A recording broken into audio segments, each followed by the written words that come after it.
Yeah, hi everybody, it's Karl here from Glencoe Photography and I'm in Glencoe today.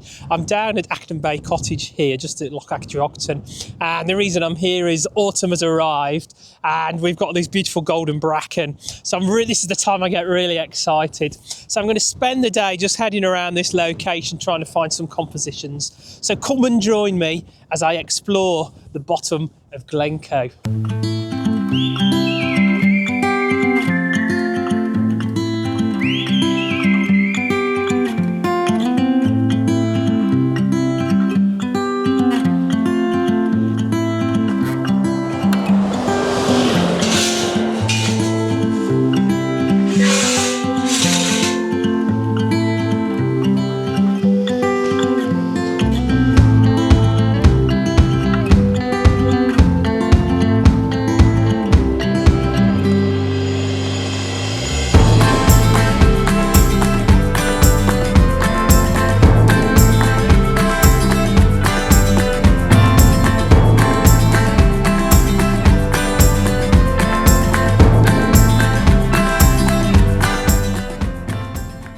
Yeah, I'm just exploring this area here. I'm on just off the footpath here, which takes to Acton Bay and Bidian.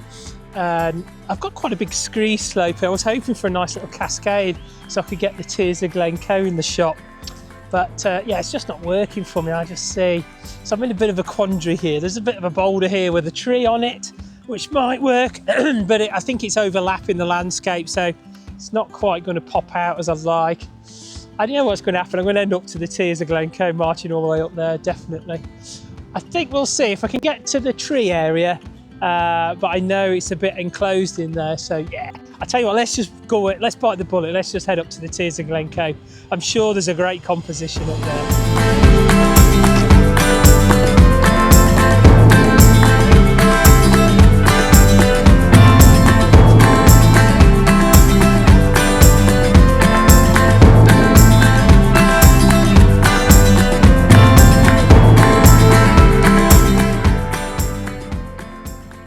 Oh, this is the worst bit. This little bit of a slog up here. The path's actually really good, but you get to this forested area and you're really tempted to get in amongst it because you think there's some good shots to be had there. But there's not much there because you get sort of covered in trees and you get so close to the drops that you don't really get a good image. So my advice is be patient at this little bit, maybe have a little bit of a break, but it's worth pushing up. And push up. There's a little dodgy section here where you have to do a bit of scrambling, but then again the footpath becomes good and you get above this little wooded area and then the views open out and you get your first view of the Tears of Glencoe.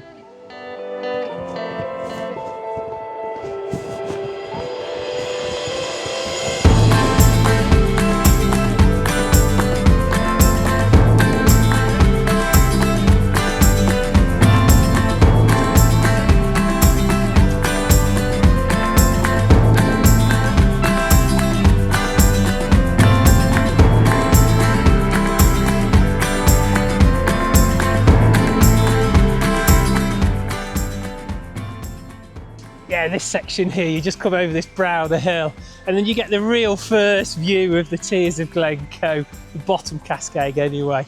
And it just looks spectacular in this big, massive amphitheatre of the Annick here, and then you've got Acton Bay on the right-hand side. It's such an impressive drop, this little section here, and you can see it for miles away. I mean, you're down in the car park and you can see it for a long way away. I think what I'm going to do is, the danger is getting too close and then I'll just lose that kind of depth to the shot. But there is a little cascade here and there's a few drops down here as well. So I'm kind of hoping I can get on down here somewhere and find something that's going to be a nice foreground interest just to give me some depth to this image. So I'm going to head over to the waterfall here, the little cascade, and let's see if we can find something.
Yes, I've marched up to the Tears of Glencoe here.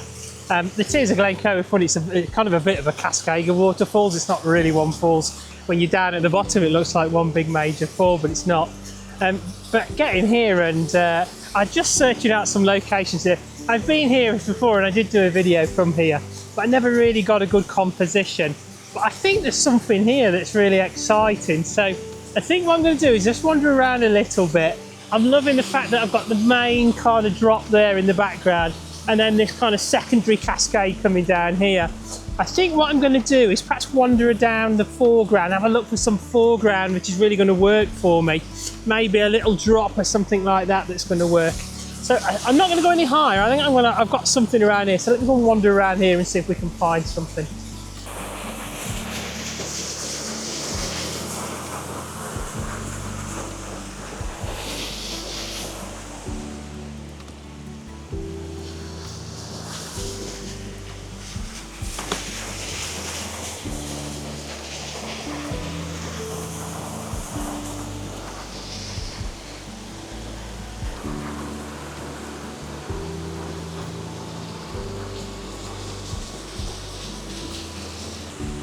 Yeah, I think I found quite a special composition here. I'm really loving it actually. What I've got is a little shark's tooth in the foreground with a nice little cascade of water. It actually looks very much like the cauldron up at the King's house. So I've got this little drop which is going to make some real depth and some foreground to the shot, and then it kind of leads the eye up. So let me show you what I'm looking at. So here is this kind of shark's tooth here, and then I've got this water coming over here, and then it leads me up to the first drop, and that looks great. And also then it kind of guides the eye up to the big drop of the Tears of Glencoe. And then I've got the Anakadu here on the background here, which is one of the three sisters. So I've got some real depth to this shot, which I'm absolutely delighted with.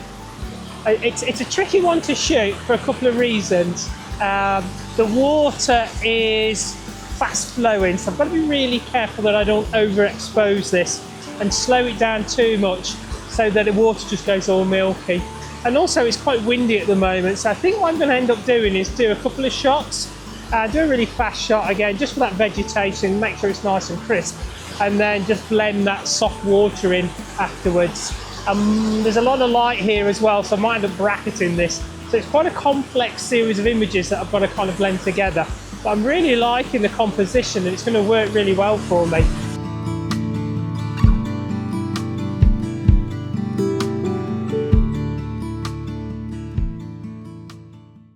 Okay, I think I'm really set up, so I'm going to take a few images here and I'll splice them all together. But if this shot works, here's the image.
Yeah, that was lovely, weren't it? What a great composition. I'm really pleased because I really struggle sometimes to get a shot of the Tears of Glencoe just because you get so close to it. So it's really nice that I've finally found something that's going to work. And I'm definitely going to revisit this location, maybe in the winter with a bit of snow on the ground, or maybe in a few weeks when it's really gone golden brown and I've got some beautiful golden light on me. Cool, well I hope you enjoyed what you saw there. I'm trying to keep my videos a bit shorter, so apparently I babble on too much. So I hope that you like this smaller content. Give me a thumbs up, it always makes a big difference to the channel as usual. And if you like what you see, click on that subscribe button and you click on the bell, you'll get a notification every time I post. It's been great to have you on board once again, and I look forward to seeing you in the next video.